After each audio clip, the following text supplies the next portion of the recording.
You know, that particular quiet that comes only late at night, when the day has gently released its hold on you. That's where you are right now. And in this silence, without you doing anything at all, your brain is already releasing the very chemicals that help you feel at peace. Tonight, we go inside that invisible process and find that happiness has been here all along, waiting patiently in the dark. Settle into wherever you are right now. Perhaps your pillow has shaped itself around you. Perhaps the room is cool, or gently warm, or filled with the particular silence of your own home.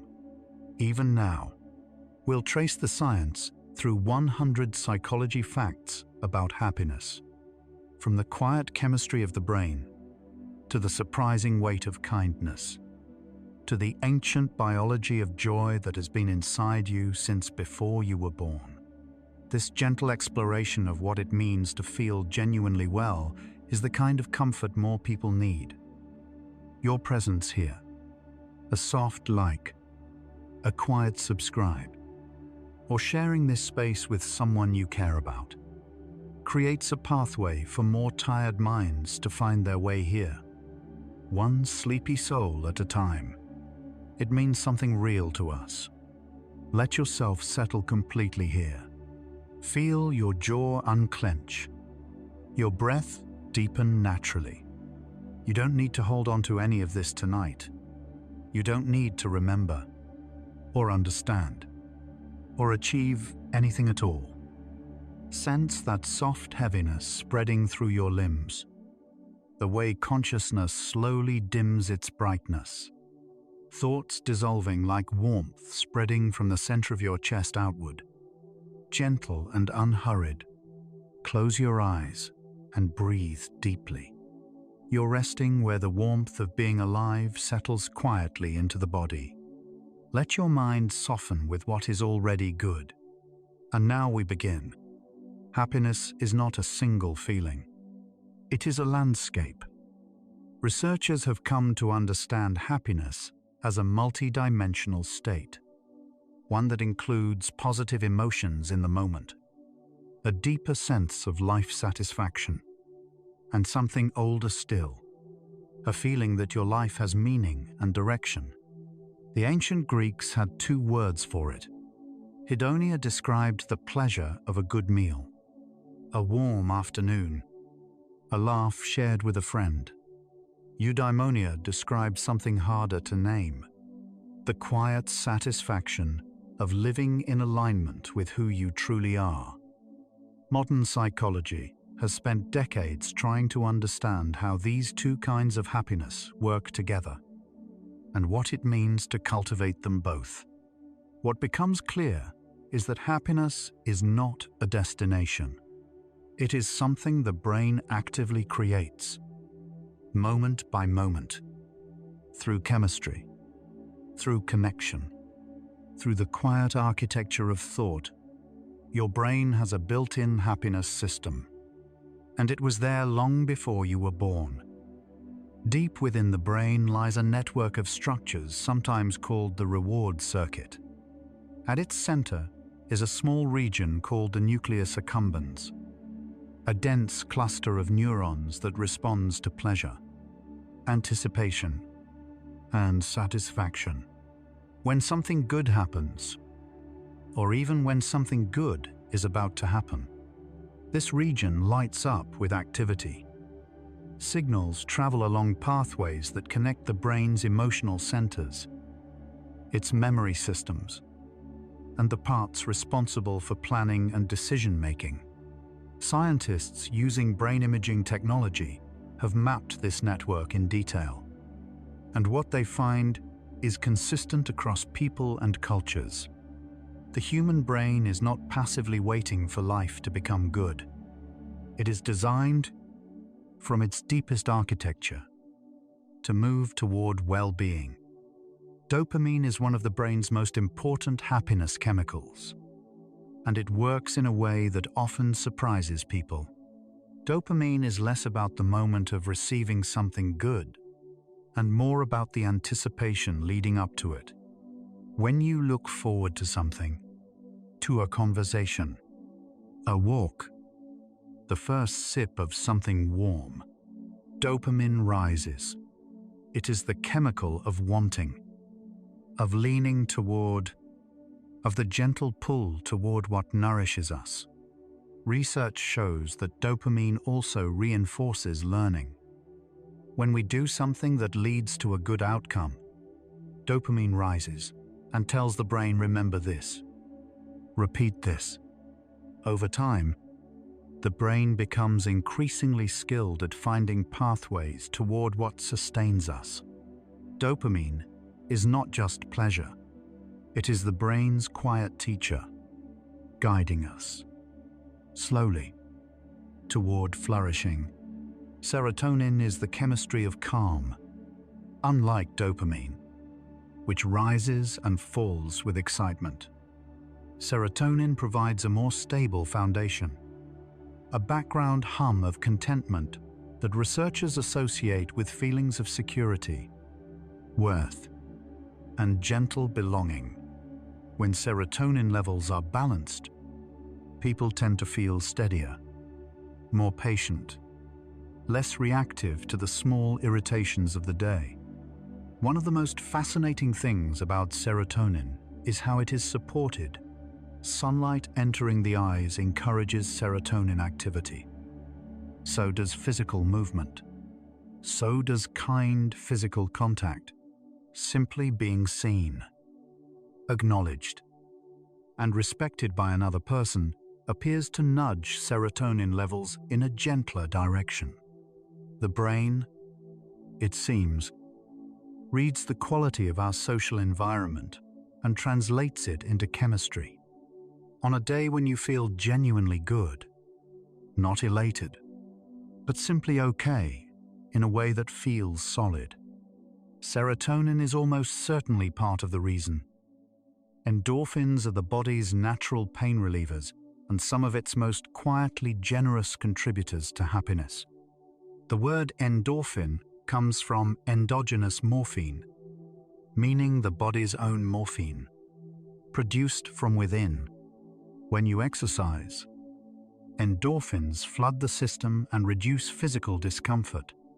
But endorphins do more than manage pain. They produce a soft, diffuse sense of well-being that can linger for hours after physical activity. Laughter also triggers endorphin release. Studies confirm that genuine, physical laughter causes measurable surges in these compounds. So does singing, particularly in a group. So does receiving a gentle touch. Endorphins are not dramatic. They do not announce themselves, but quietly, they contribute to the sense that the body itself is a place worth inhabiting, that simply existing in it can be, in its own way, good. Oxytocin is the chemical of connection, and research has found it to be one of the most powerful contributors to lasting happiness. Sometimes called the love hormone, oxytocin is released when we touch, when we hold, when we simply sit near someone we trust. It is present in the bond between a parent and child, between old friends who haven't spoken in months but fall back into familiarity within minutes. Oxytocin reduces the experience of stress. It lowers the production of cortisol, the body's main stress hormone, and importantly, it deepens our sense of belonging, the feeling that we are not alone in the world, that we are part of something larger than ourselves. Research in 2024 and 2025 continues to show that oxytocin's role in happiness is not peripheral. It is foundational. Connection is not a luxury the brain enjoys. Connection is something the brain requires. Genetics influence happiness, but less than most people assume. Twin studies, which compare identical twins who share all their DNA with fraternal twins who share roughly half, have estimated that somewhere between 30 and 50% of the variation in baseline happiness between people can be traced to genetic factors. This means that genes do provide a kind of starting point. Some people inherit nervous systems that are naturally more resilient, more able to recover from difficulty, more inclined to notice the good. But it also means that at least half of what shapes our happiness, and possibly much more, is determined by our choices, our relationships, our habits of mind, and our environment. Genetics set a range. Within that range, life has tremendous room to move. The prefrontal cortex, the region behind your forehead, plays a central role in how happiness is experienced and regulated. Research has found that the left side of the prefrontal cortex is associated with positive emotions and approach-oriented states. The impulse to move toward things, to engage, to connect. The right side is more associated with withdrawal, caution, and negative emotional states. In people who describe themselves as generally happy, brain imaging studies tend to show higher baseline activity on the left side. This is not a fixed situation. Practices that support well-being, meditation, gratitude, physical exercise, have all been shown to shift this balance over time. Increasing left-sided prefrontal activity, the brain, even in adulthood, retains a remarkable capacity to change itself in the direction of well-being. The amygdala is the brain's emotional alarm system, and it has a complicated relationship with happiness. Evolutionarily, the amygdala developed to detect threats, to respond quickly and powerfully to anything that might harm us. It is extremely good at this job, but in a modern life where most challenges are social rather than physical, the amygdala can become chronically activated, keeping the nervous system in a low-grade state of vigilance that quietly crowds out positive emotion. Research has found that in people with high levels of well-being, the amygdala tends to show lower reactivity to difficult stimuli. This doesn't mean they feel less. It means their nervous systems have learned to process difficulty without amplifying it unnecessarily.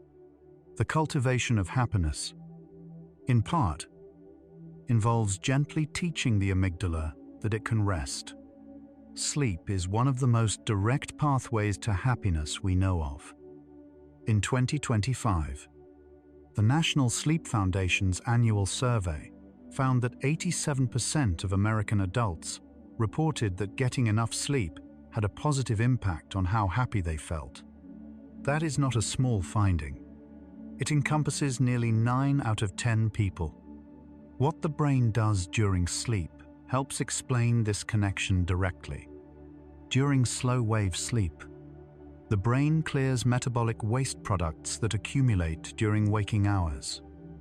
During REM sleep, it processes emotional experiences, softening the sharp edges of difficult feelings and consolidating the meaning of positive ones. A brain that has slept well is chemically different from one that hasn't. More sensitive to dopamine, more regulated in its serotonin response, better equipped to generate the internal conditions that we recognize as happiness. Positive emotions are not merely pleasant. They are functional. Research by psychologist Barbara Fredrickson developed what she called the broaden and build theory. The idea that positive emotions physically expand the range of thoughts and actions that feel available to us. When we feel fear or stress, our attention narrows. We focus tightly on the challenge. But when we feel joy, interest, or calm contentment, our attention broadens. We notice more. We think more flexibly. we connect ideas in new ways. Over time, this broadened awareness builds real resources, stronger relationships, more creative problem-solving, greater resilience. Positive emotions are not a reward for having a good life. They are part of how a good life gets built. The science of happiness distinguishes carefully between two types of well-being. Hedonic well-being is the balance of positive over negative emotion in daily life. The ratio of pleasure to pain, of good moments to difficult ones. Eudaimonic well-being is something different. It is the sense of purpose, growth, engagement, and authentic self-expression. Research has consistently found that eudaimonic well-being tends to produce more lasting effects on health and longevity. People who feel their lives have meaning show stronger immune function, lower levels of inflammation, and better cardiovascular health, even when their moment-to-moment emotional experience is not uniformly positive. Purpose, it turns out, is good for the body in measurable ways. The relationship satisfaction level at age 50 is a stronger predictor of physical health at age 80 than cholesterol levels. This finding comes from the Harvard study of adult development, one of the longest-running scientific studies in history. Begun in 1938, it has tracked hundreds of individuals across their entire adult lives, measuring everything from physical health to financial circumstances to the warmth of their close relationships. The conclusion, reached after more than 80 years of data collection, is clear and consistent. Good relationships keep people healthier and happier across all socioeconomic backgrounds, all levels of education, all life circumstances. Not the number of relationships, the quality of them, the warmth within them. Loneliness carries a weight on long-term health that researchers compare to the effects of chronic smoking, a finding not meant to create worry, but to remind us how deeply the body values the presence of others. The nervous system reads prolonged isolation as a form of stress. When we are chronically without meaningful connection, cortisol levels tend to rise, sleep quality often falls, and the immune system becomes less settled. The brain, in its ancient architecture, was built for company. Conversely, when we are genuinely connected to others, the body visibly relaxes, blood pressure softens, heart rate steadies. The chemistry of calm becomes more accessible. Connection is not just emotionally meaningful, it is physiologically restorative. Happiness is contagious in a way that researchers have been able to map socially. Studies examining large social networks have found that when one person becomes happier, the probability of a directly connected friend becoming happier increases by about 15%. The effect extends outward, to friends of friends, and even to friends of friends of friends, though it weakens with each social degree of separation. This means that when one person tends to their own well-being, the effect does not stay contained within them. It ripples outward through their relationships, touching people they may never meet directly. The care we take of our own happiness is, in this light, also a quiet gift we offer to everyone around us. Gratitude is one of the most well-studied happiness practices in psychology, and its effects are consistent across dozens of research settings. A large meta-analysis published in 2025, synthesizing data from 145 studies across 28 countries, found that gratitude practices, writing down what you are grateful for, or expressing appreciation directly to someone who has helped you, produce meaningful increases in well-being. The effect is particularly strong when gratitude involves specific, interpersonal expression. Writing a letter of gratitude to someone who has shaped your life. One study found produced larger increases in happiness than almost any other positive psychology practice, with benefits lasting for at least a month. Gratitude, it appears, does something the brain genuinely values. It directs attention toward what is already good. Kindness to others is one of the most reliable paths to personal happiness. Georgetown University neuroscientist Abigail Marsh, who studies altruism and the brain, has found that helping others activates what she describes as a kind of vicarious pleasure, a neural echo, or simulation, of the happiness visible in the person being helped. The brain does not clearly distinguish between giving and receiving joy. When we genuinely help, not out of obligation or strategy, but out of authentic care, we experience something that closely resembles the happiness we create for others. Marsh's research also shows that the happiness produced by helping others tends to be more durable than happiness produced by experiences focused on oneself. The simplest acts qualify: donating to a cause, patting a stranger's dog, making someone laugh. The brain processes social rejection using some of the same neural pathways it uses for physical pain. This has been confirmed in brain imaging studies, showing that being excluded from a group or receiving information that suggests you are not valued activates the dorsal anterior cingulate cortex, a region closely associated with the unpleasant experience of physical hurt. This is why social pain feels so real, so embodied, so difficult to dismiss. But it also illuminates the other side, why belonging feels so good. When we are genuinely included, genuinely seen, genuinely accepted, the brain registers a kind of relief that is every bit as physical as the relief from pain. Belonging is not merely comfortable. It is healing.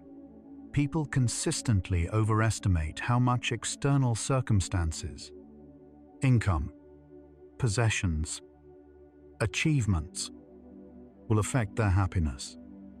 This is a finding so established in psychology that it has its own name, the impact bias. We tend to believe that winning something, achieving something, or acquiring something will make us much happier than it actually does. And we tend to believe that losing something or going through difficulty will make us much unhappier than it actually does. The brain has a remarkable capacity for what researchers call hedonic adaptation, a natural tendency to return toward a baseline level of well-being after both positive and negative events. What this means is that the conditions of happiness are more internal, more relational, and more accessible in each ordinary moment than we typically believe. Flow states, moments of deep, effortless absorption in a challenging activity, are among the most reliably positive experiences the human brain can have.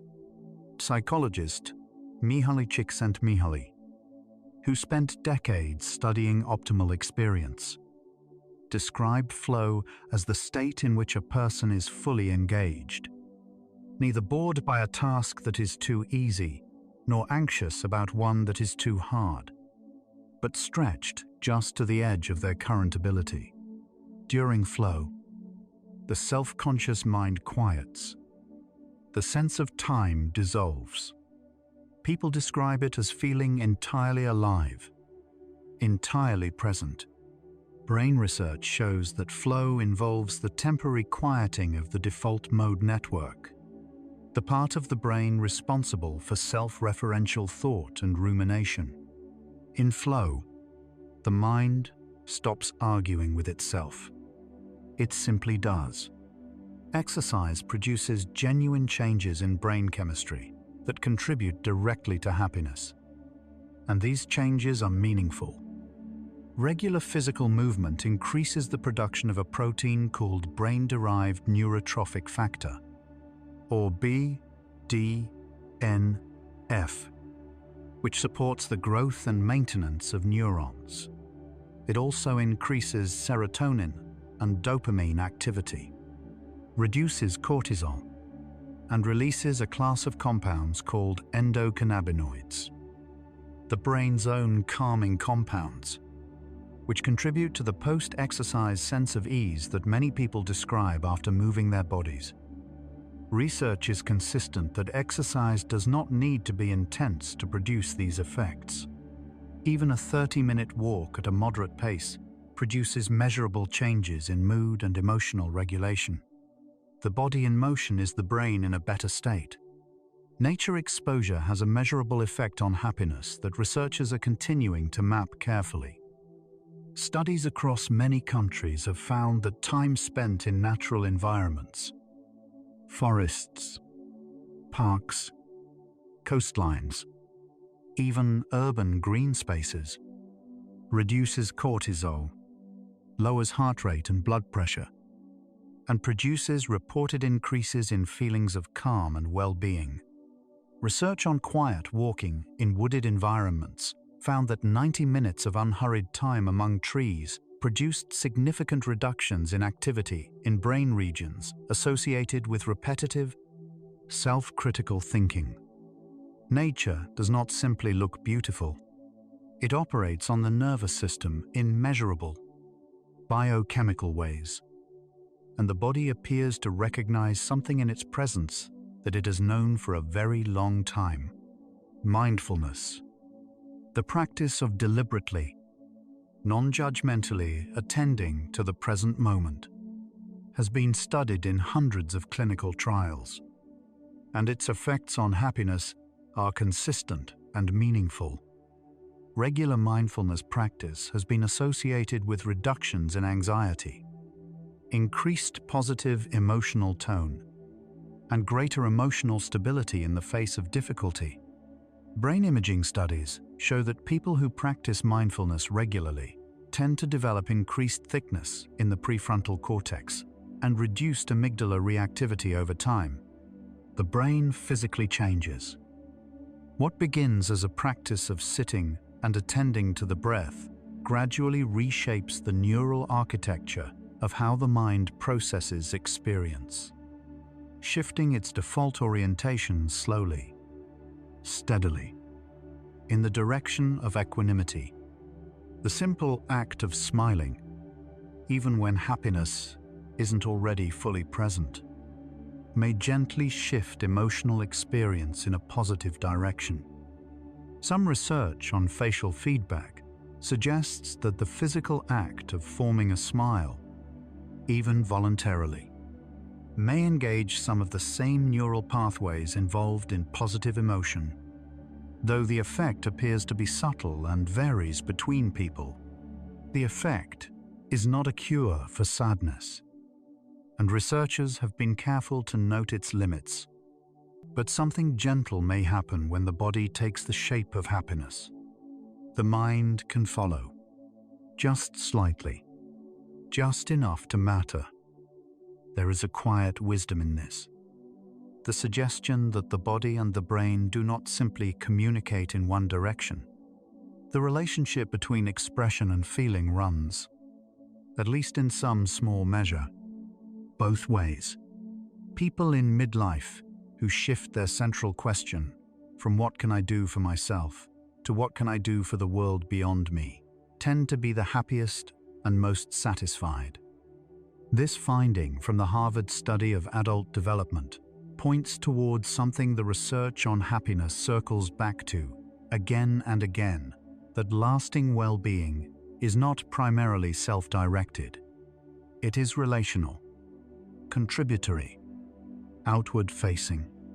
The brain that gives, that reaches toward others, that finds meaning in being useful, that experiences the world not just as something to receive pleasure from, but as something it belongs to. The brain is healthier, calmer, and more durably at peace. This is not a moral statement. It is a neurobiological one. Let's pause here and notice your body. As you breathe out slowly, appreciate each quiet process unfolding within, right now, without any instruction. Your brain is gently sorting the day, deciding what to hold, what to soften, what to release.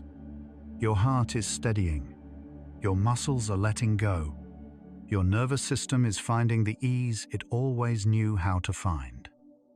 You are carrying the biology of happiness, the same chemistry that has moved through human beings for hundreds of thousands of years, guiding them toward warmth, connection, rest, right now, in this moment. That biology is tending to you. You don't have to do anything at all. Now we continue. The relationship between income and happiness is real, but limited. Research has found that up to a certain income level, one associated with basic security, comfort, and freedom from financial stress, increases in income do produce meaningful increases in well-being. But beyond that threshold, the relationship flattens considerably. What the research consistently finds is that how money is spent matters far more than how much of it there is. Spending money on experiences rather than objects, spending money on others rather than on oneself, and spending money in ways that create more time and freedom. These patterns reliably produce greater happiness than acquiring more material goods. The brain values what money enables. It is rarely satisfied by what money simply is. Experiences make us happier than objects, and researchers have studied this carefully. When people spend on experiences, a trip, a shared meal, a concert, they tend to report higher lasting satisfaction than when they spend equivalently on material goods. Experiences are less prone to comparison. They become part of the story of who you are, and they are more resistant to hedonic adaptation, the brain's tendency to return to baseline. The warmth of a shared experience fades more slowly and more gracefully than the appeal of a new possession. What we do together lingers in a way that what we own rarely does. The practice of savoring, deliberately attending to and appreciating a positive experience as it is happening, measurably increases the happiness that experience produces. Savoring is different from simple enjoyment. It involves a slight slowing down, a turning of attention toward what is good right now, an intention to absorb rather than simply move through. Research has found that people who practice savoring regularly report higher levels of positive emotion, greater life satisfaction, and a stronger sense of connection to the people around them. It does not require special circumstances. Savoring can be practiced with a cup of tea, with a conversation, with the simple sensation of lying down after a long day. The richness of the experience increases, not because anything external changes, but because attention changes. Meaning is a stronger predictor of lasting happiness than pleasure. This finding recurs across decades of research and across different cultures and life circumstances. People who describe their lives as meaningful tend to report higher overall well-being, better physical health, and greater resilience in the face of difficulty, even when their day-to-day emotional experiences are mixed. Meaning tends to arise from three primary sources: belonging, purpose, and transcendence. The experience of connection to something larger than the self. These sources are available in almost any life.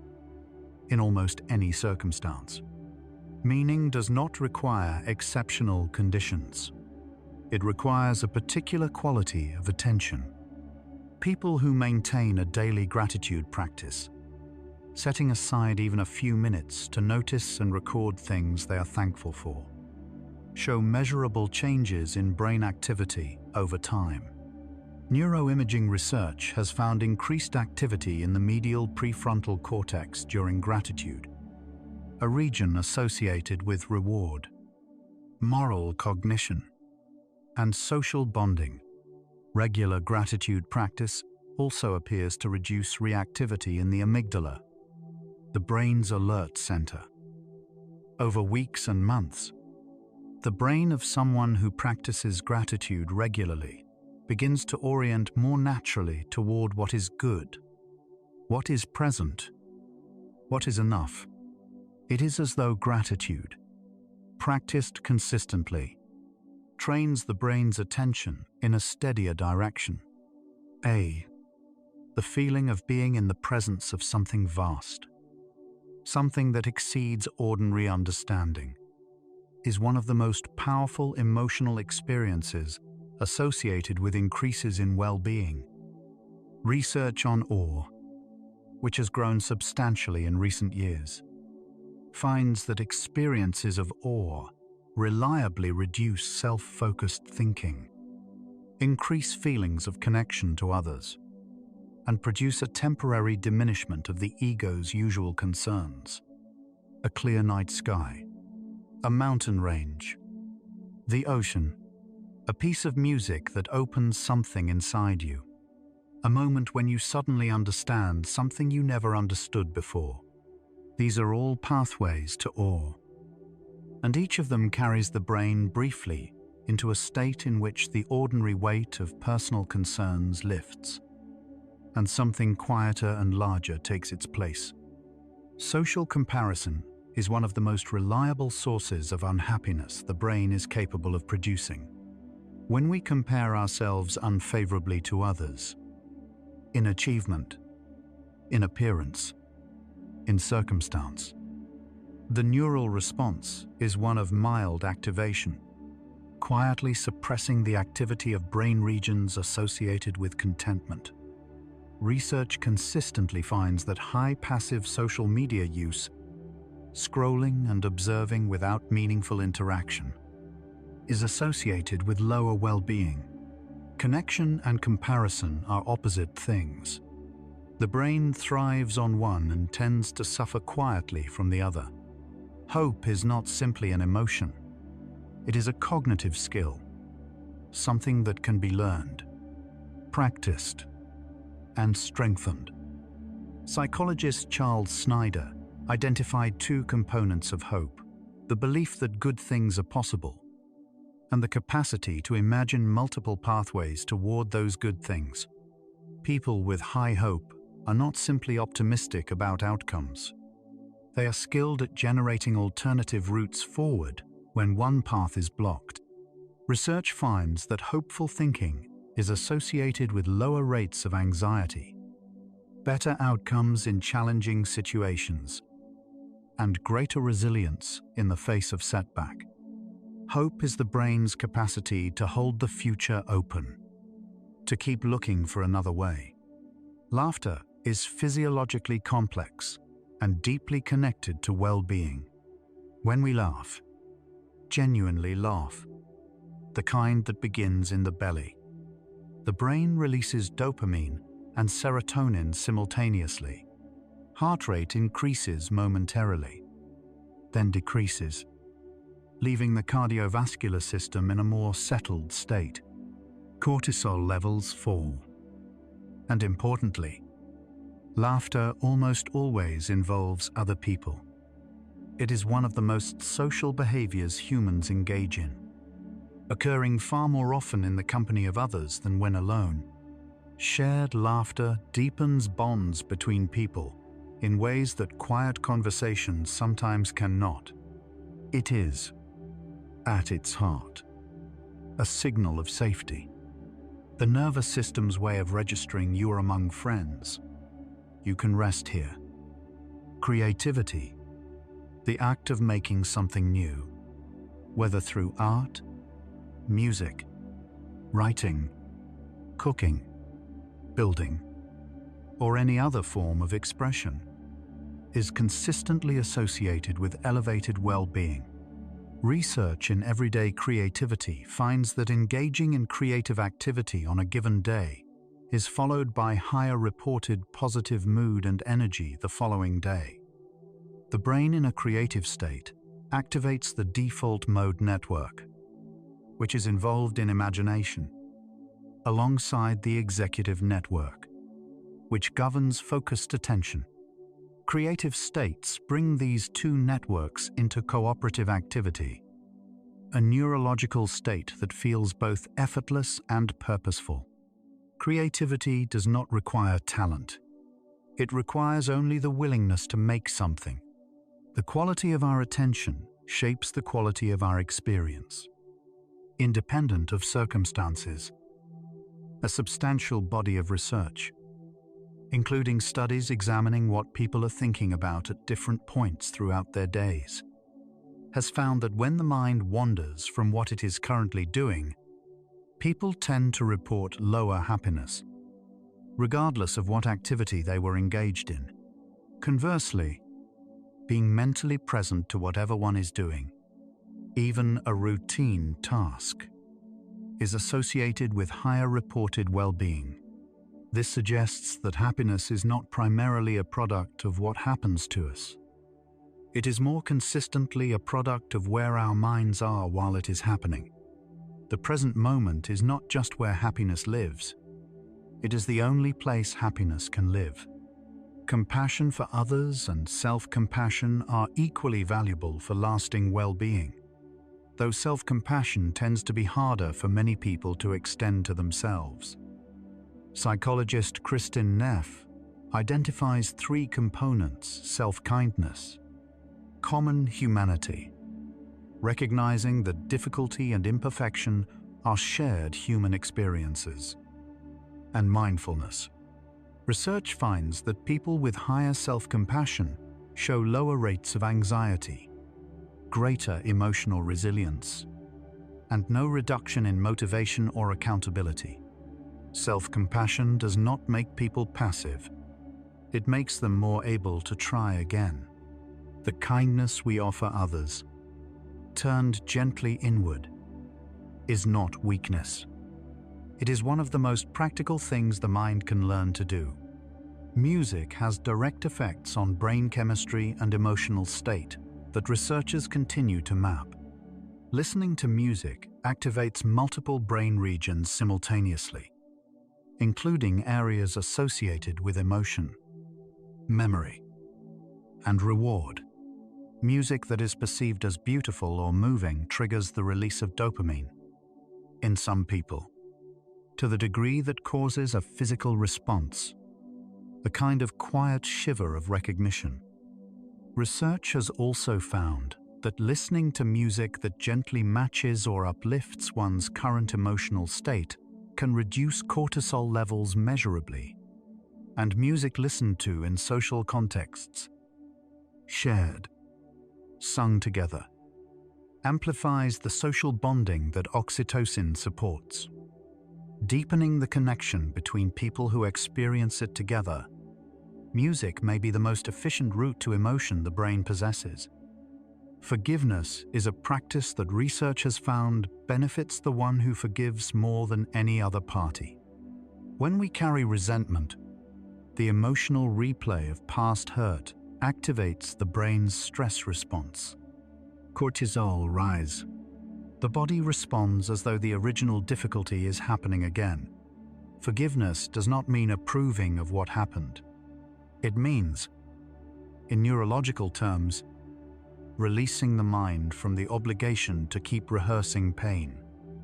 Studies examining the physical effects of forgiveness practices find reductions in blood pressure, in reported physical discomfort, and in anxiety. The choice to forgive is ultimately a choice to return the nervous system to a state where happiness is more possible. The research on happiness converges on a truth that is both simple and profound. External circumstances, wealth, success, recognition, comfort contribute to well-being, but far less than most people believe. What most reliably generates lasting happiness is internal, the quality of our relationships, the meanings we find in our daily actions, the habits of mind we cultivate, the ways we direct our attention. This does not mean circumstance is irrelevant. It means that within almost any set of circumstances, there is more space for well-being than we typically imagine. The brain is not passively waiting for life to become good. It is, every moment, actively constructing the experience of whatever comes next. Take a slow breath. Notice how your body has settled since we began. The muscles a little softer, the breath a little longer. We're exploring the science of happiness together. You and I, and every quiet mind listening tonight. There's no rush, just the gentle pull of one good fact after another. Let's continue. The gut and the brain are connected by a neural pathway called the vagus nerve, one of the longest nerves in the body, running from the brainstem all the way into the abdomen. This forms what researchers call the gut-brain axis, a bidirectional communication system where digestion and emotion are in continuous conversation. The gut produces a large portion of the body's serotonin, though this peripheral serotonin is used primarily to regulate digestion rather than mood directly. What the gut does send upward, through the vagus nerve, are signals that influence how the brain regulates stress, calm, and emotional tone. The health of the gut microbiome, the vast community of microorganisms in the digestive tract, appears to shape these signals in ways that researchers are still carefully mapping, with early findings suggesting that a balanced microbiome may support a more stable and resilient emotional baseline. Chronic stress is one of the quieter obstacles to happiness, and its effects on the brain are real. When the stress response remains activated for long periods, cortisol, helpful in brief moments, but less gentle when it stays too long, can quietly reduce the hippocampus's capacity over time. The hippocampus is central to memory, learning, and the ability to imagine positive futures. People under prolonged stress often describe difficulty recalling good things and a narrowing of the emotional horizon. But the hippocampus is also one of the brain's most changeable structures. Given adequate rest, connection, and care, it tends to recover. Reductions in chronic stress, regular sleep, exercise, and positive social contact all support that gradual return. The mind stretched thin by stress is not permanently changed. It is waiting for gentler conditions. Religious or spiritual practice is associated with higher reported well-being across a wide range of cultures and studies. This association holds even when accounting for other factors like social connection and community support. Though these clearly contribute, regular spiritual practice tends to provide a sense of meaning and transcendence. It structures time and creates ritual, which research finds deeply stabilizing for human psychology. It typically involves community and shared values, feeding the social needs that are central to happiness. And for many people, it provides a framework for approaching uncertainty that offers a quiet groundedness, one that persists even when questions about meaning remain open and unanswered. The concept of psychological safety, feeling free enough to express yourself honestly, to take risks, to make mistakes without fear of judgment, is one of the most valuable contributors to both individual happiness and genuine closeness. In relationships where psychological safety is present, the vigilance that so much social interaction requires, the monitoring, the self-editing, the managing of impressions, can be set down. The nervous system, no longer occupied with social self-protection, becomes available for authentic warmth, creativity, and the kind of honest exchange through which real closeness is built. Psychological safety is created slowly and carefully, through consistent trustworthiness, and where it exists, the brain visibly relaxes into it. Spending time with animals is associated with measurable improvements in mood and reductions in stress. Interaction with pets triggers oxytocin release in both human and animal. Studies find that even brief contact with friendly animals can lower cortisol levels and blood pressure. The mechanism involves multiple pathways: the physical sensation of touch, the non-judgmental presence of another living creature, the simplicity of the exchange. Animals do not evaluate, compare, or carry expectations. Their attention is fully present. In their company, the human nervous system often finds something it struggles to find elsewhere: a relationship entirely without social complexity, offering warmth without weight. The anticipation of positive events is itself a meaningful source of happiness, independent of whether those events occur. Research on anticipatory joy finds that the positive emotions generated during the looking forward to phase of an expected experience are real and neurochemically meaningful. This is why having something to look forward to, even something small, a meal, a conversation, a walk, reliably improves mood. The brain, it seems, does not sharply distinguish between anticipated future goods and present ones. Pleasure can be gently borrowed from the future. The imagination, when directed toward good things, produces something that is biochemically quite similar to the happiness it imagines. Acts of kindness benefit the giver in ways that are more durable than self-focused pleasures. Research examining spending on others rather than on oneself finds consistently higher well-being in people who give. The same pattern holds for time volunteering. Helping, mentoring all produce lasting positive effects on the mood of the helper. One reason is that kindness provides a sense of meaning, the experience of mattering to someone's day, of being a source of good in the world. Another is simply the human contact it creates. Acts of kindness typically involve another person, and that contact quietly feeds the social needs at the root of all well-being. Research on what makes people feel happiest in their daily lives consistently finds that the quality of their attention to small, ordinary pleasures matters more than the presence of large, exceptional ones. A warm conversation over a simple meal, the sensation of sunlight on the skin after a long day indoors, the quiet satisfaction of completing something. These moments are not extraordinary. They're accessible to almost anyone, and people who tend to notice them, who have a habit of pausing within them rather than moving immediately to the next thing, consistently report higher well-being than those who are waiting for the exceptional experience. Ordinary moments are not lesser experiences.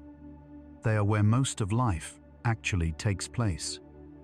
The way a person speaks to themselves, the internal voice that narrates experience and interprets events, has a meaningful influence on their well-being.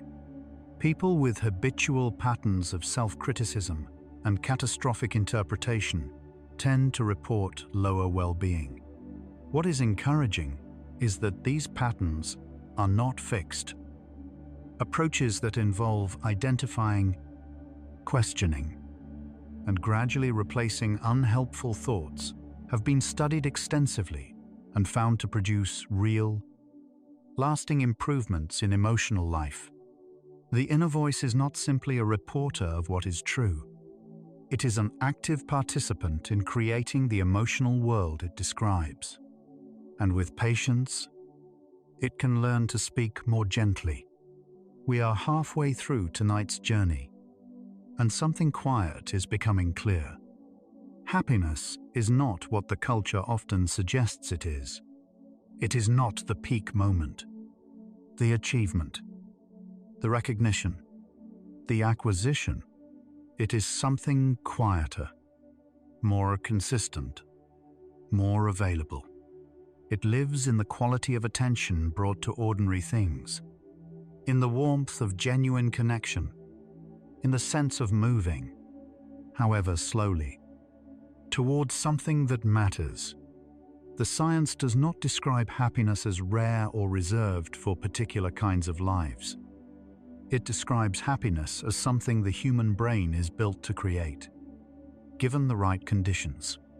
And those conditions are, in most cases, far closer than they seem. And imagine, even within the ordinary moments of this day, there was a current of something warm, a brief ease, a moment of presence, a small kindness given or received. Each of those moments was real. The brain registered them. They are not lost. Right now, your breathing is part of that current. Your body knows how to rest. Your mind knows how to let go. You don't need to do anything to deserve this stillness. And we continue drifting. The experience of being truly listened to, not heard passively, but listened to with genuine attention and curiosity, is one of the most reliably positive interpersonal experiences humans report. Research on what makes therapeutic relationships effective finds that being heard without judgment is the most consistently reported contributor to feeling better. This is not limited to therapy. In any relationship where one person is genuinely present to another, where questions are asked and answers are actually received, where the other person feels that their experience matters, something shifts in the nervous system of the person being listened to. Tension eases. The sense of isolation that underlies much suffering briefly lifts. Being heard is one of the oldest forms of being healed. Acceptance, not resignation, but the genuine willingness to allow things to be as they are, is one of the most difficult and most liberating contributors to well-being. Much of human suffering is produced not directly by events, but by the resistance to events. Acceptance does not mean approving of difficulty or abandoning the desire for change. It means reducing the additional weight produced by fighting what cannot immediately be changed. Research on acceptance-based approaches finds consistent reductions in distress and increases in psychological flexibility. The ability to respond thoughtfully to a situation rather than react automatically to it. Spending time in silence is associated with meaningful neurological benefits. Researchers studying the effects of silence on the brain have found that periods without external sound allow the default mode network, the brain's resting state, associated with internal reflection and creative integration, to consolidate information and settle from the effects of constant stimulation. In modern life, genuine silence is rare. The nervous system is nearly continuously exposed to input. Even brief periods of quiet, 10 minutes of genuine stillness in an otherwise stimulating day, have been associated with measurable improvements in reported calm. The brain, it seems, remembers how to rest, It only needs the space to do so. The relationship between physical health and happiness is bidirectional. Physical illness and chronic discomfort reliably reduce well-being. But equally, sustained happiness improves physical health outcomes in measurable ways. Research has found that people with higher positive emotional states show stronger immune function, lower rates of cardiovascular disease, and faster recovery from illness. One proposed mechanism involves the effect of positive emotions on inflammatory markers, chemicals in the blood that, when chronically elevated, are associated with many long-term health challenges.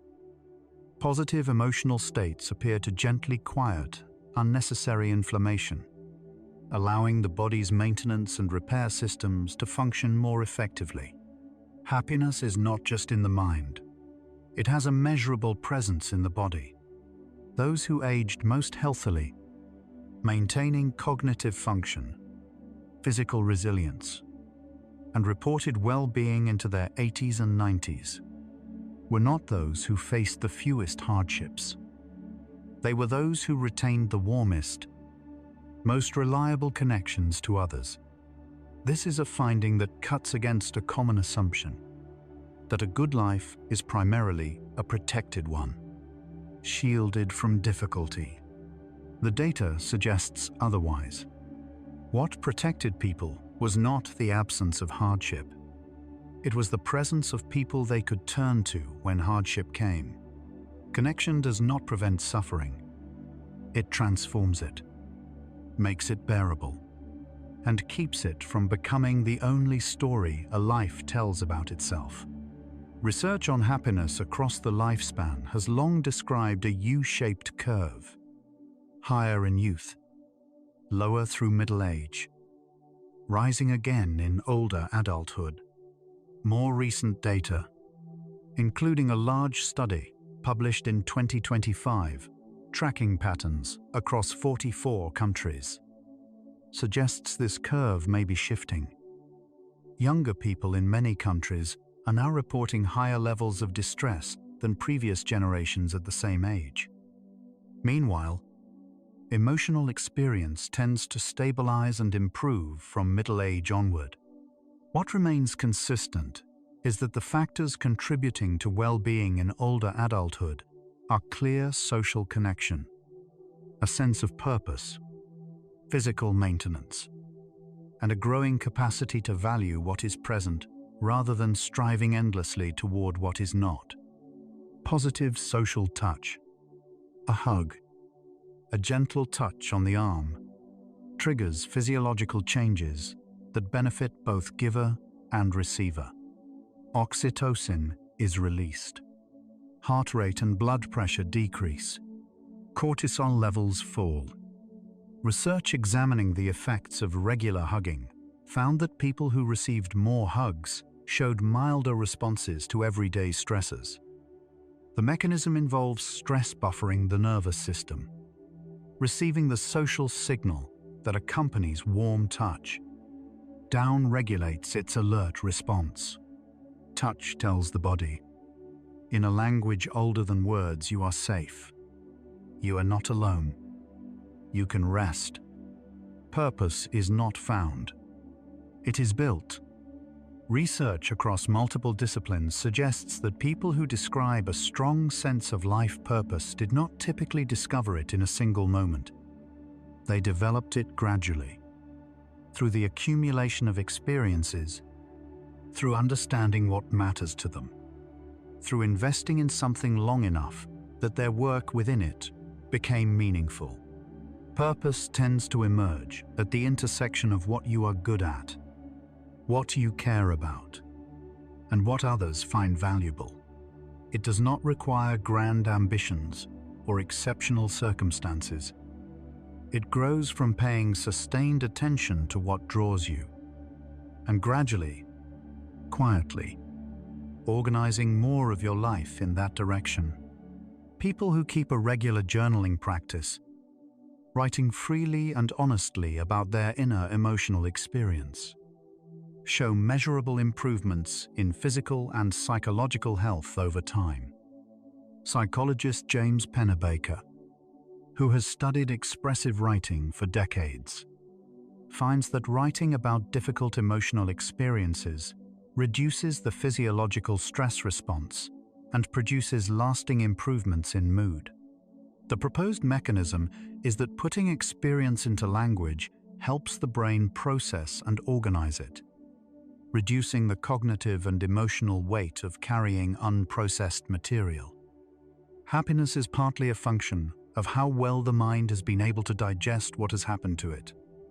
Small, consistent positive experiences accumulate in ways that significantly influence overall well-being, often more than large, intermittent ones. Research on micro-moments of positive connection, brief exchanges of warmth, humor, or care between people in daily life finds that these moments activate the same neural systems as more significant positive events. A kind word from a stranger, a moment of shared humor with a colleague, a brief but genuine exchange with someone you might otherwise pass without noticing. These small transactions between people are, in aggregate, a significant part of what makes life feel good. The brain does not require grand occasions. It flourishes on steady, ordinary warmth, the default tendency of the human mind, observed in studies examining what people are thinking when not occupied by a specific task, is toward future planning and past review. The mind travels through time. This is not inherently bad. Future planning serves important functions. Past review allows learning, but research consistently finds that mental time travel is associated, on average, with lower happiness than being present to what is currently happening.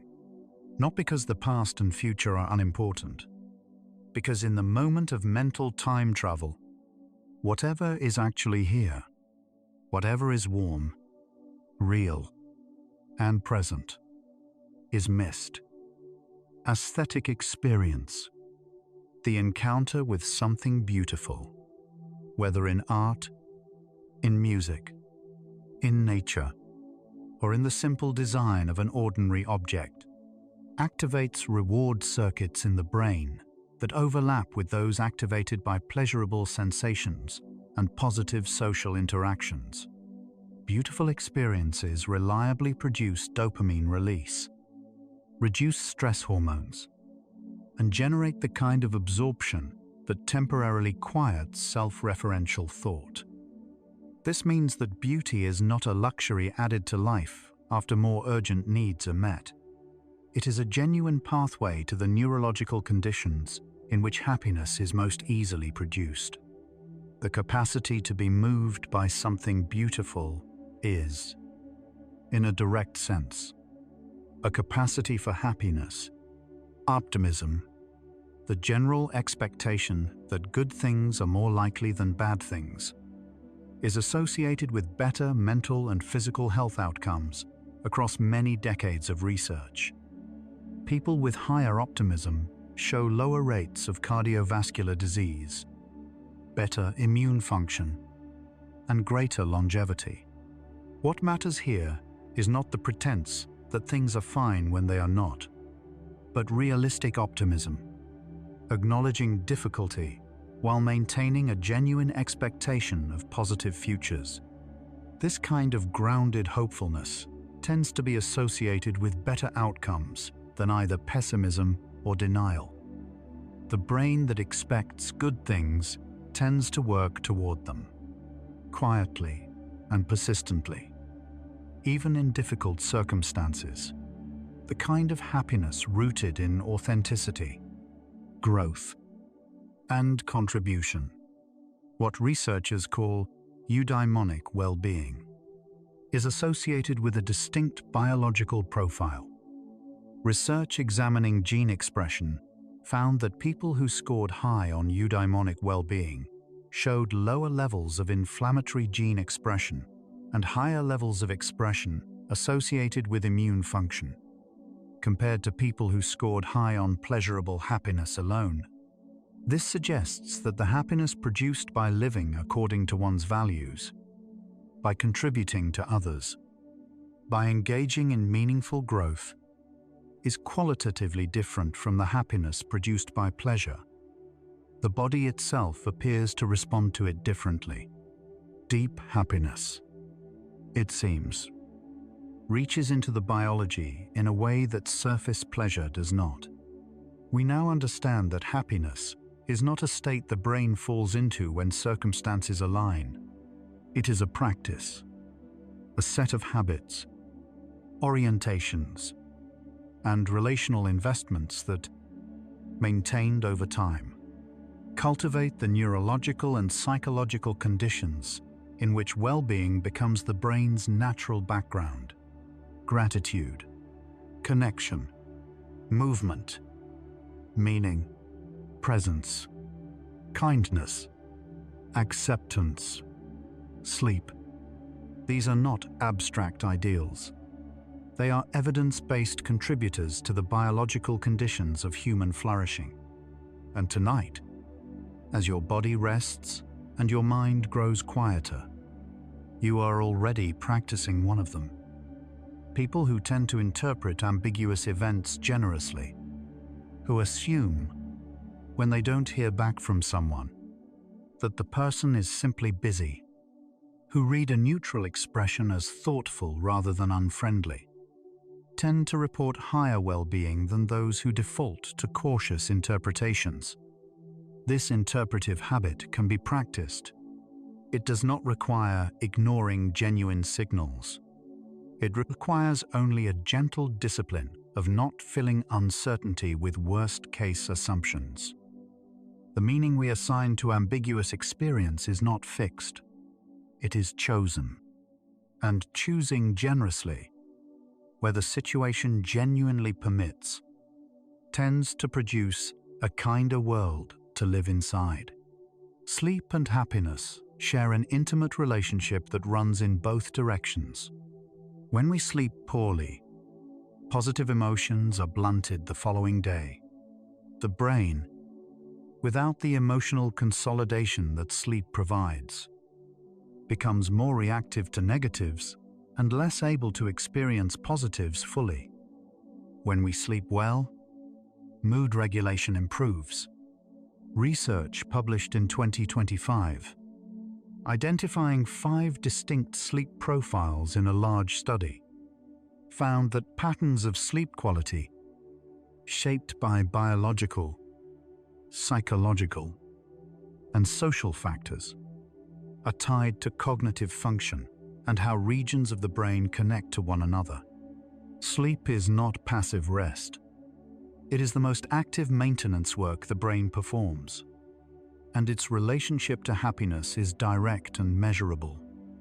The practice of loving-kindness meditation, in which one deliberately directs warm wishes first toward oneself, then toward loved ones, then toward neutral people, and eventually toward all beings, has been found to produce increases in positive emotions, social connection, and physical health markers over relatively short periods of practice. Brain imaging studies find that loving-kindness practice increases activity in regions associated with empathy and positive emotional experience.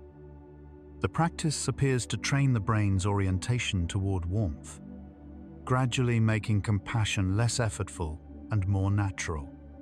It is one of the most direct ways research has found to cultivate happiness rooted in connection rather than circumstance.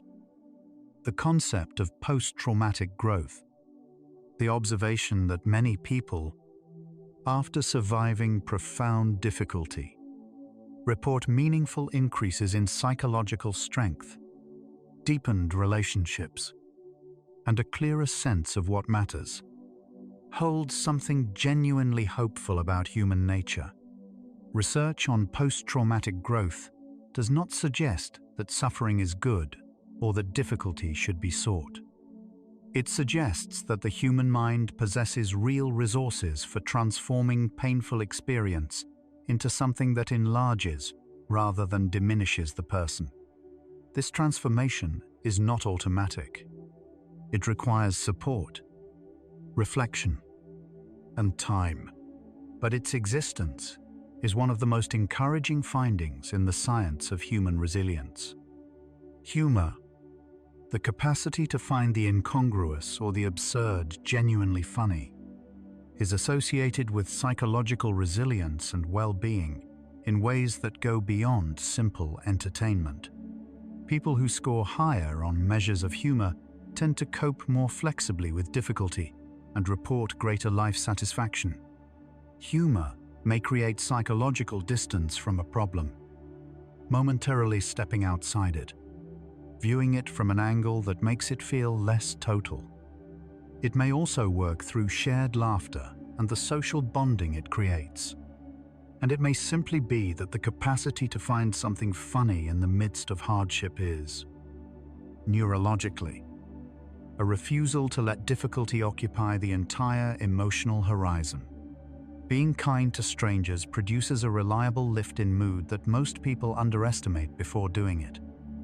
Studies asking participants to predict how good they would feel after performing a small act of kindness for someone they don't know consistently find that people underpredict the warmth they will experience. The act of giving, even when it requires a little effort, produces a sense of contact, a brief, genuine moment with another human being that solitary pleasures simply cannot replicate. This holds across types of kindness and across cultures. There appears to be something fundamental in the act of reaching toward another person's well-being that connects, however briefly, to what is most essentially human in us. The brain moves naturally toward recovery. It has genuine mechanisms for reorientation, for the gradual return to baseline and eventually to positive experience. This is not denial or suppression.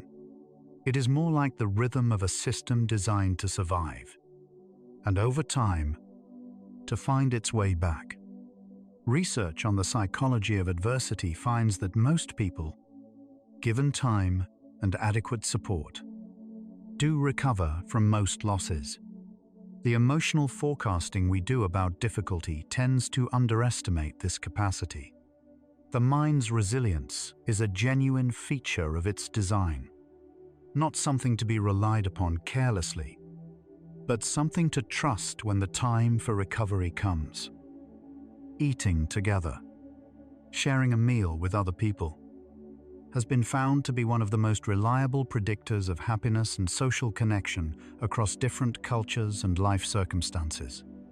People who regularly eat with others report significantly higher life satisfaction, more trust, and more positive emotional experience than those who eat alone most of the time. The meal creates a container for connection, a structured time of physical proximity, shared pleasure, and unhurried conversation. Something happens around a shared table that is greater than the sum of its parts. The appetite satisfied and the company kept are, together, a form of belonging. Imagination is a resource for happiness that is often underestimated. Research on mental simulation, the deliberate imagining of positive futures, finds that it activates neural pathways similar to those activated by actual positive experience. The imagined conversation, the pictured reunion, the held vision of something good about to happen, generates real neurochemical activity. It is not as intense as the experience itself, but it is not nothing.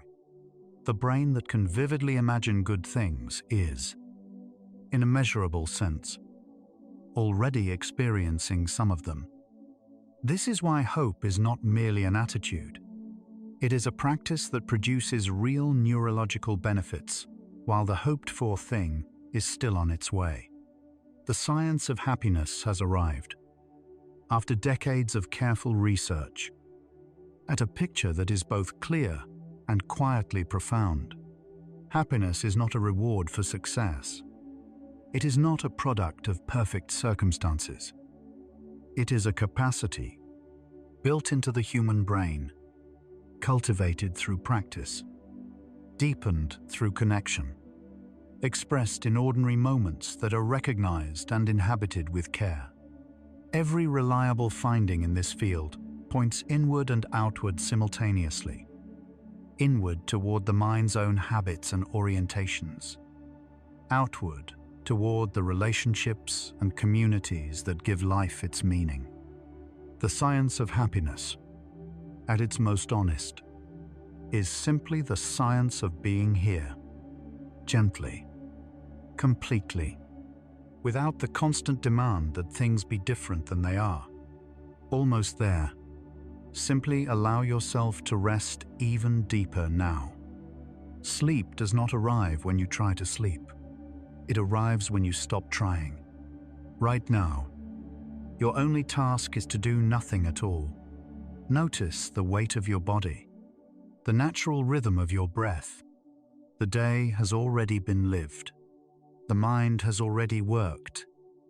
Whatever was unfinished, whatever was unresolved, it will still be there in the morning, patient and unchanged. Tonight, it does not need you. This moment belongs only to stillness. We'll continue with the final facts now. Gently. Happiness has a rhythm. Not the dramatic arc of achievement and reward, but the quiet pulse of ordinary life.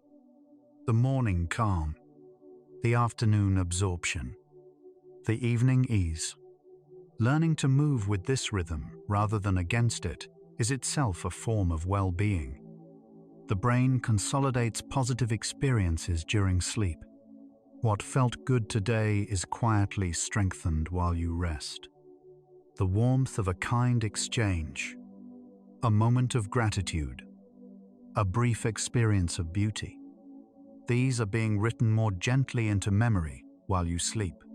Research has found that being sincerely thanked by someone activates the same reward regions as receiving a gift. The brain values being seen, being appreciated, even briefly, leaves a trace that lingers. People who describe a sense of belonging, of genuinely mattering to at least one other person, show lower rates of nearly every measured form of emotional difficulty. Belonging is not simply comfort. It is something the nervous system was built for. The happiest moments in most people's lives involve other people. Not achievements reached alone, not possessions acquired. Moments of genuine connection, laughter shared, difficulty survived together, love expressed and received. These are what memory tends to return to. The body holds happiness as much as the mind does. Warmth felt in the chest, lightness in the shoulders, the particular ease that comes after genuine rest. The brain does not separate these sensations from emotion. They are emotion, felt in the body. Even very small acts of care toward oneself, a few minutes of stillness, a breath taken before responding to something difficult, accumulate into a pattern that the nervous system recognizes as self-worth. The brain takes note of how you treat yourself. Over time, it responds accordingly. The presence of meaning transforms the experience of difficulty. People who can locate within a painful experience something that teaches, something that connects them to others who have suffered similarly, tend to move through it more fully, and often emerge with a deeper sense of what matters. The brain does not sharply distinguish between remembered happiness and present happiness. Recalling a genuinely good experience activates many of the same pathways as living it. Memory is itself a source of well-being, not as escape, but as evidence. Evidence that good things have been, and will be, real. Research found that 86% of American adults reported that getting good quality sleep had a positive impact on how happy they felt. Sleep is not simply the absence of wakefulness. It is the brain's most generous gift to itself. The capacity for wonder, the ability to be genuinely moved by something larger than the self, does not diminish with age in people who tend to their inner lives. It deepens. The brain that has known joy recognizes it more easily. The heart that has been moved before is more ready to be moved again. Warmth is the word that appears most consistently in studies, asking people to describe their happiest relationships. Not excitement, not intensity. Warmth. The quality of feeling genuinely safe, genuinely valued, genuinely known by another person. The science of happiness does not describe a life without difficulty. It describes a life in which difficulty is met with the resources of connection, meaning, resilience, and care. These resources are not rare. They are available. They grow with practice. They are, in many ways, what we already are. Your body is quieting right now. The stress compounds of the day are falling. The sleep-inducing molecules in the brain, adenosine, melatonin, are rising. The brain is preparing for its most restorative work. This is a form of happiness too.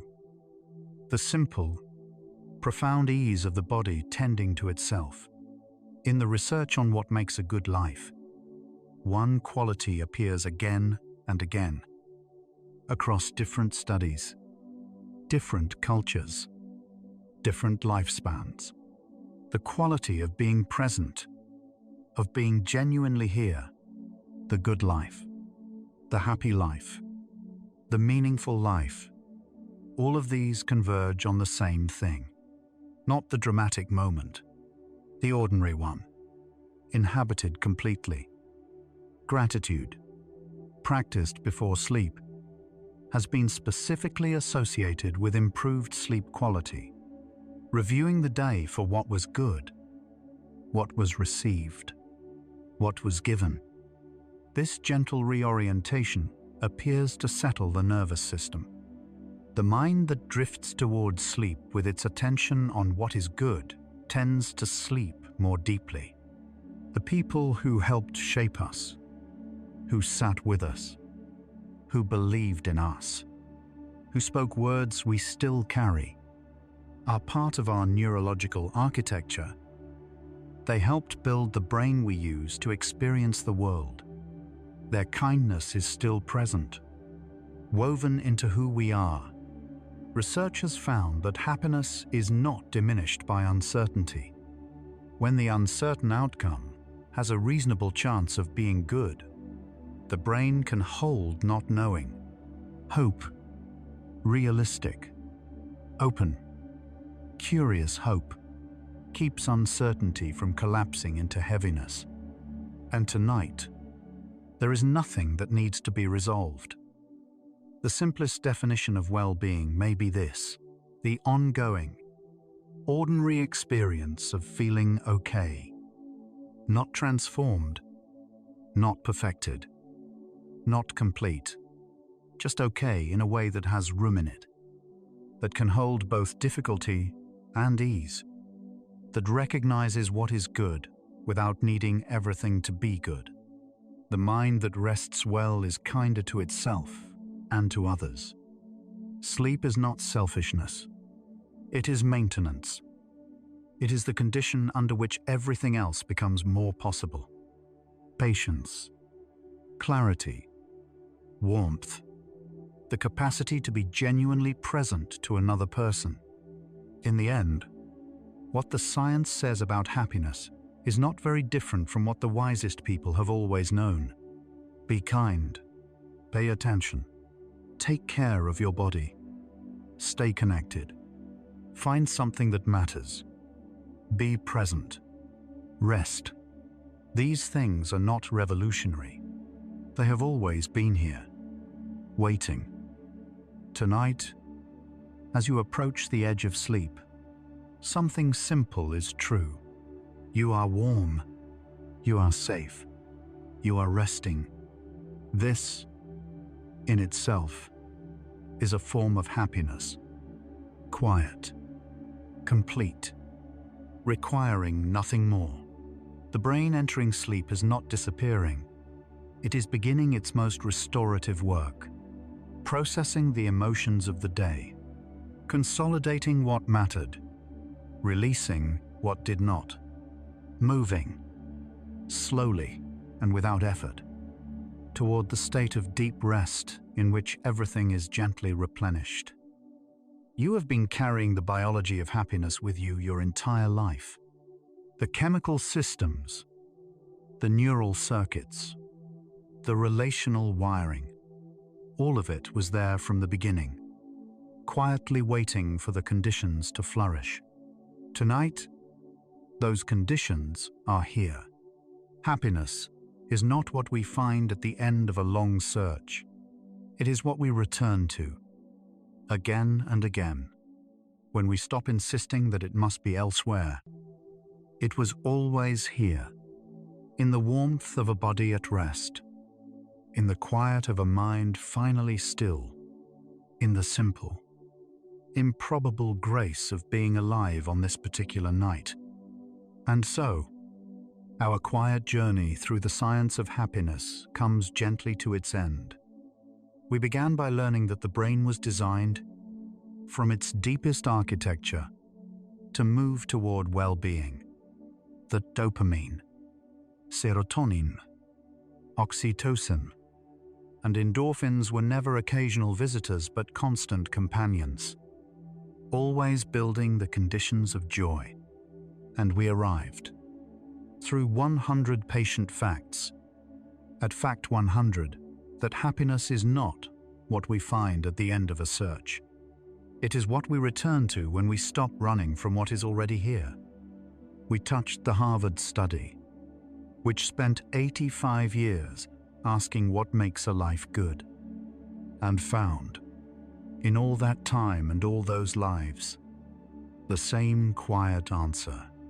Warmth, connection, the people we are willing to stay close to through everything, from the chemistry of a shared laugh, to the neurology of gratitude, to the profound, ordinary wisdom of simply resting.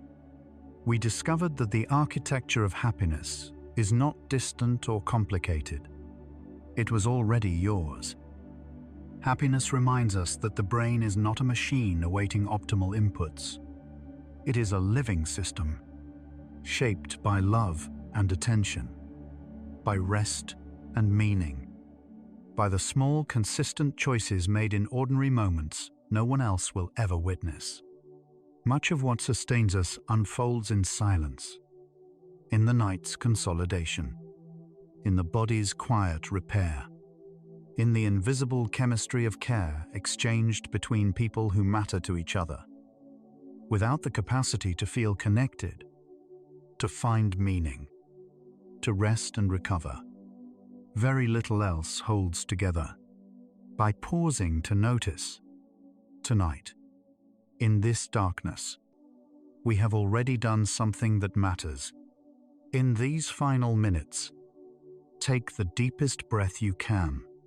Think about warmth, not the warmth of heat alone, but the warmth that passes between people when they are genuinely kind to one another, when they stay, when they listen. That warmth is woven into the neural circuitry of every person who has ever been loved, including you. Let your entire being dissolve into the quiet warmth of this moment, into the space before thought, where nothing needs to be proved, nothing needs to be held together. Only this. Prepare for deep sleep. No boundaries left, only peace. If this gentle journey through the science of happiness helped you feel even a little more at ease tonight, if something here felt like it was meant for you, perhaps pass it quietly to someone who might need it too. A soft like, a gentle share, one tired mind finding its way here. That is enough. The warmth of connection is still unfolding right now, in minds across the world finding their way to rest, in relationships that continue even in sleep. You don't need to hold any of this. It was never yours to carry alone. You have traveled inward tonight, through the corridors of what it means to feel genuinely well, and found them more familiar, more accessible, more forgiving than the world often suggests. You can allow these thoughts of happiness to fade now, like warmth spreading through the body, until it is no longer a sensation but simply the state of being, leaving only the soft, unheld calm behind. Let your breathing deepen. Let your body feel heavier, as if the quiet chemistry of 1,000 small kindnesses has found you here in your bed, and is simply holding you. If sleep comes, let it carry you the way warmth spreads, not rushing, not forced, but arriving into a realm where time and weight no longer matter. If your eyes are still open, the next video is waiting for you, ready to continue the journey. But if they're closed, stay there. Stay in the darkness that feels safe and warm. Tomorrow, the people who matter to you will still be there. The brain's quiet capacity to feel, to connect, to return to joy will still be turning. But tonight belongs to stillness. Rest well, sleepy soul, and remember, happiness has always known where to find you. Good night.